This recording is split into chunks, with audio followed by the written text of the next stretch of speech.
fue muy complicado, así que estamos muy agradecidos de poder tener completa la mesa, el panel.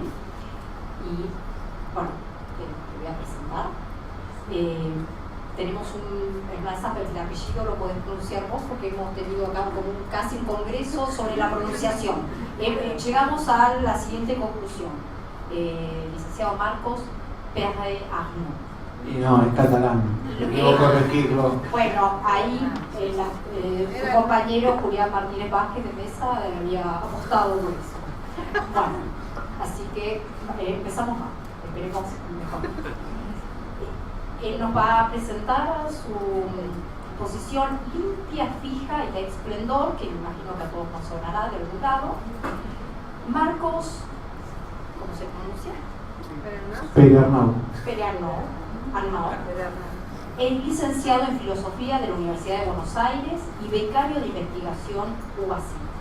Su tesis de doctorado está orientada al estudio de prácticas estéticas en el arte contemporáneo. Coordina desde 2012 el espacio cultural La Sede, donde ha dictado varios cursos. Es también curador pedagógico del PAG, Programa de Artista Gestor del Club Cultural Matienzo, y editor y codirector de la editorial de textos de teatro Libreto. Adelante, un aplauso.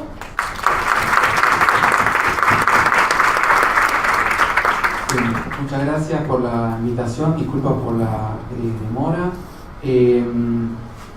Me da doble vergüenza estar ante correctores por dos motivos. Por un lado, porque yo no soy corrector y todo lo que diga supongo que va a estar podría ser corregido, así que propongo un texto que sería un borrador a corregir.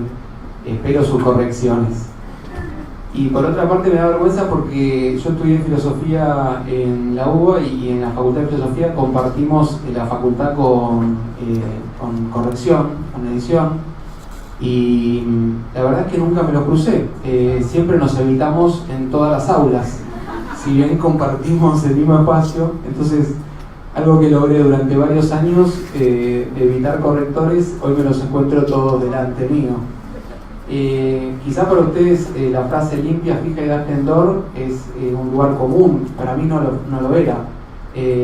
Como sabrán, es el lema de la Real Academia Española, y yo estuve un poquito investigando al respecto. Quizá por mi falta de familiaridad con la frase, lo primero que se me ocurrió pensar es que se trataba de un producto de limpieza. Limpia, fija y da esplendor. Y inevitablemente, quizás por la época, no pude dejar de pensar en la cosificación de la mujer. Yo voy a tratar de quizás pensar otro lema para pensar una política de la lengua y tratar de aportar alguna perspectiva acerca del problema político de la corrección, ¿no? A través de algunas escenas quizás sueltas, conexas, que espero que ustedes puedan ayudarme o disculparme nuevamente en su asociación. Una de ellas es, la Real Academia nace, como ustedes saben, se reunían 8 novatores, ¿no?, en la biblioteca del Palacio Madrileño de Juan Manuel Fernández Pacheco, Marqués de Villena, y se juntaban para fijar las voces y vocablos de la lengua castellana en su mayor propiedad, elegancia y pureza. Estamos ante una instancia en la lengua española había acumulado mucha riqueza. Piensen que el Cervantes, el Quijote, se publica en 1615, ¿no? Es aprobado por la realeza, y también se le hace como si fuera en la época un subsidio para publicar 10 años después el primer diccionario, un diccionario que llega tarde en relación a otros diccionarios como pueden ser los de Francia y los de Italia.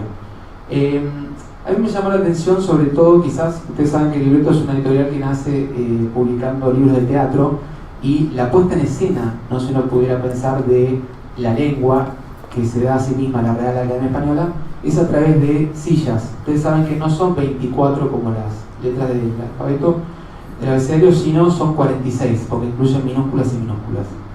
Y quizás no les llame la atención, o sí, no había ninguna mujer incluida en esas 46 sillas. La primera mujer académica en ser incluida fue María Isidra de Guzmán y de la Cerda, que además fue la primera doctora de la Universidad de Alcalá. pero al parecer aceptó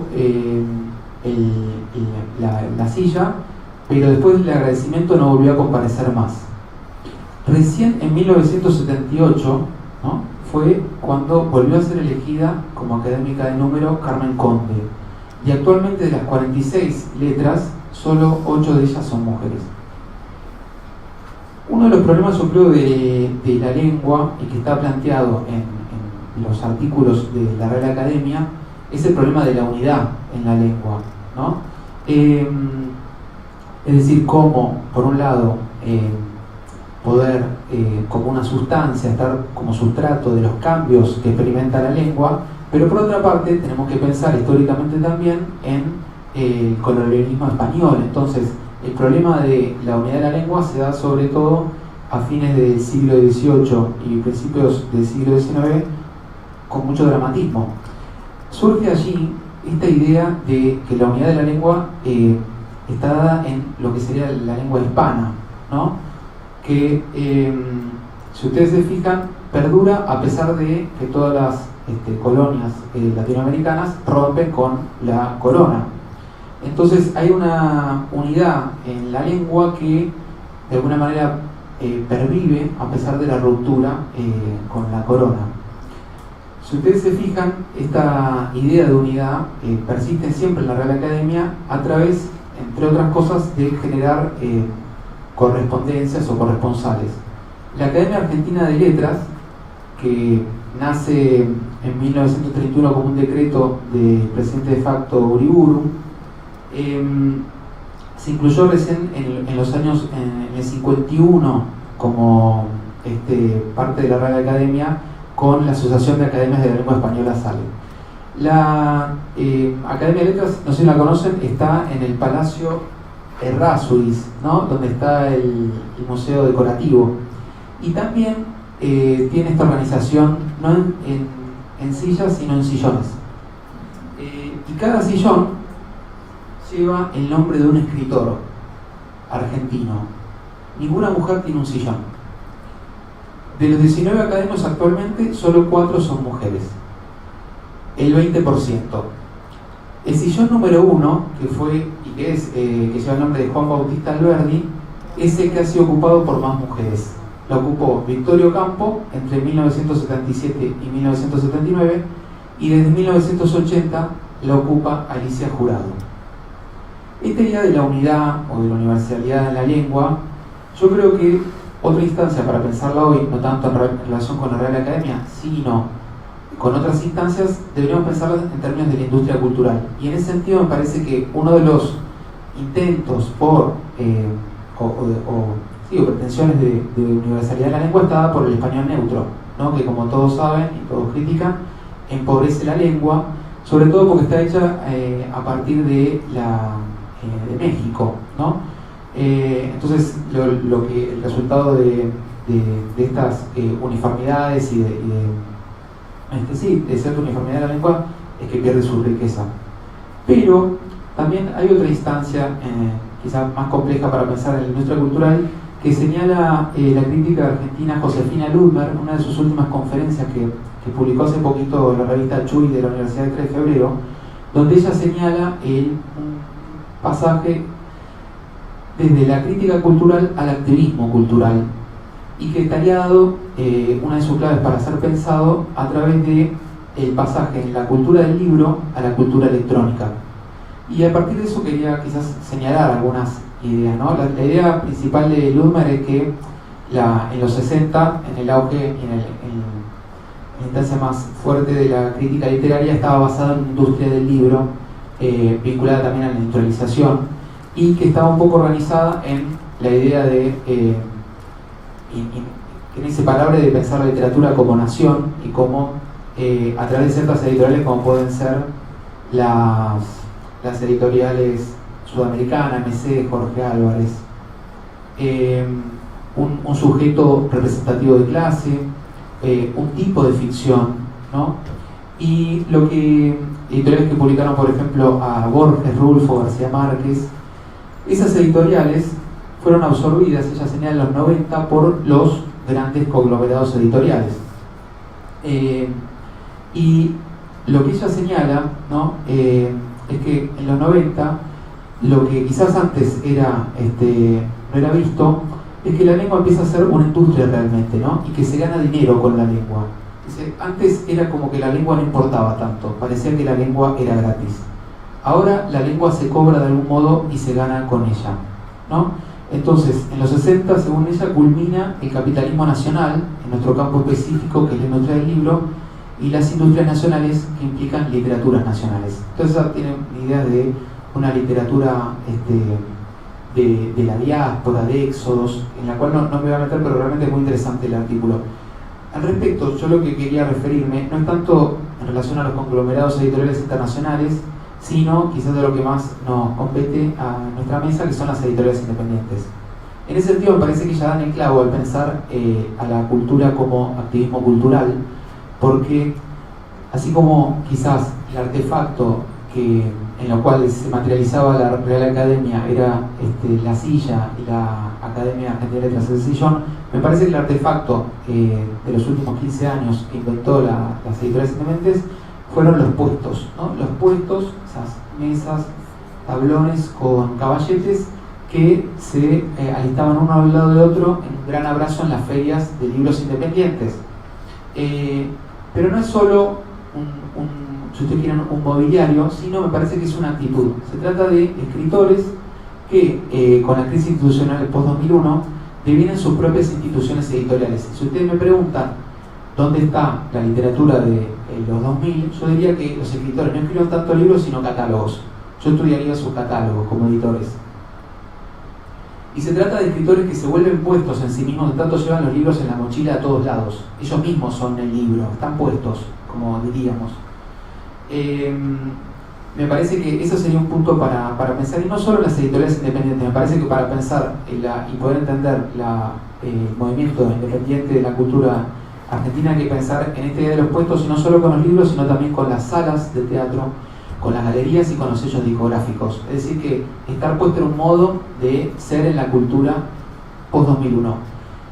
Y si ustedes quieren, y sin ir más a fondo con esa idea, pero me parece que la diferencia, así como el discurso políticamente correcto de las editoriales en esa época era la independencia, me parece que los artistas editoriales devinieron gestores culturales que son mediadores de y viven también de presupuestos estatales y de subsidios, y se han transformado tanto en gestores culturales, y quizá lo que más determina sus proyectos no tanto un puesto sino un presupuesto. Es decir, que la manera de estar en la cultura es obtener algún subsidio para publicar sus libros.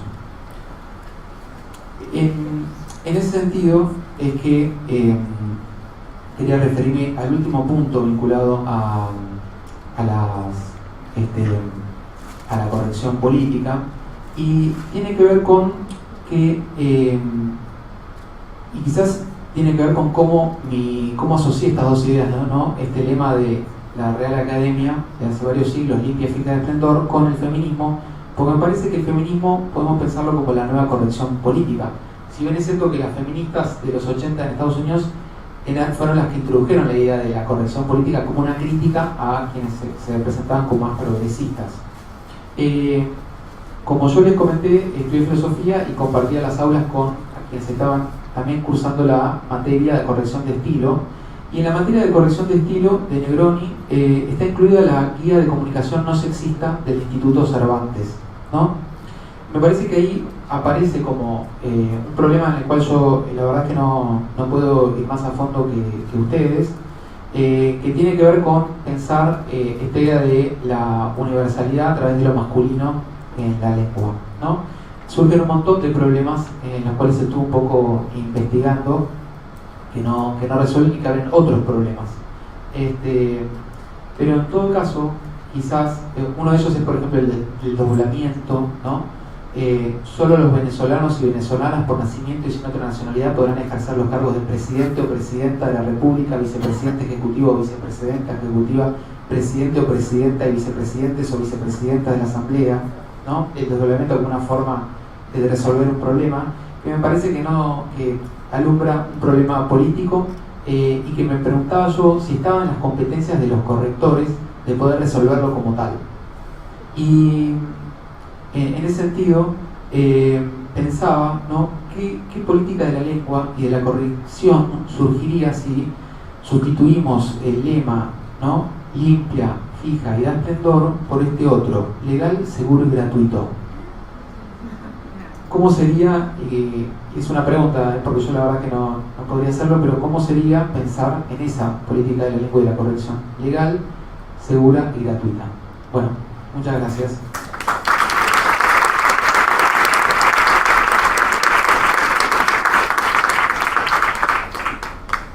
Bueno, por razones de tiempo vamos a abrir a una pregunta, ¿sí?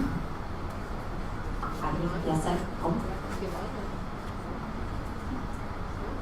Bueno, parece que entonces vamos a cerrar.